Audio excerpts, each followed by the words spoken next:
அன்றிலிருந்து இன்று வரை எத்தனையோ டிஷ்ஷஸ் வந்தாலும் நம்ம நாட்டுக்கோழி தண்ணி குழம்பு அடிச்சுக்கிறதுக்கு எந்த டிஷ்ஷும் நீ வரப்போகிறது கிடையாது.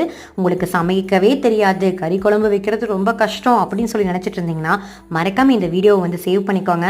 நான்வெஜ் சமைக்கிறது கஷ்டம் அப்படின்னு நினைக்கிறவங்களுக்கு இந்த ரீல்ஸை வந்து ஷேர் பண்ணிக்கோங்க. இந்த கறி மசாலா இருந்தால் போதும், உங்களாலையும் ஈஸியாக சமையல் வந்து பண்ண முடியும். உங்களுக்கு இந்த சூப்பரான கறி மசாலா வேணும்னா ஸ்க்ரீனில் தெரிய நம்பருக்கு மறக்காமல் ஆர்டர் பண்ணிக்கோங்க.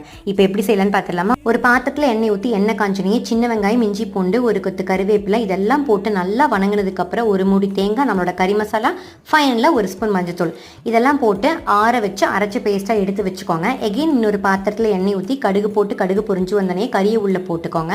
அதை நல்லா வணங்கி திரண்டு வந்ததுக்கப்புறம் நம்ம ஆற வச்சு அரைச்சி வச்ச பேஸ்ட் எடுத்து உள்ளே ஊற்றிட்டு தேவையான அளவு தண்ணியும் உப்பும் நம்ம வந்து போட்டுக்கலாம். கறி நல்லா வெந்ததுக்கப்புறம் தாளிப்புக்கு எண்ணெய் காஞ்சதுக்கப்புறம் கடுகு, கருவேப்பிலை, வரமிளகாய் இது மூணையும் தாளித்து குழம்புக்குள்ளே வந்து ஊற்றிடுங்க. அவ்வளோதான், வீடே கமகமன்னு மணக்க சூப்பரான நாட்டுக்கோழி தண்ணி குழம்பு ரெடி ஆயிடுச்சு. உங்கள் வீட்லேயும் செஞ்சு பாருங்கள்.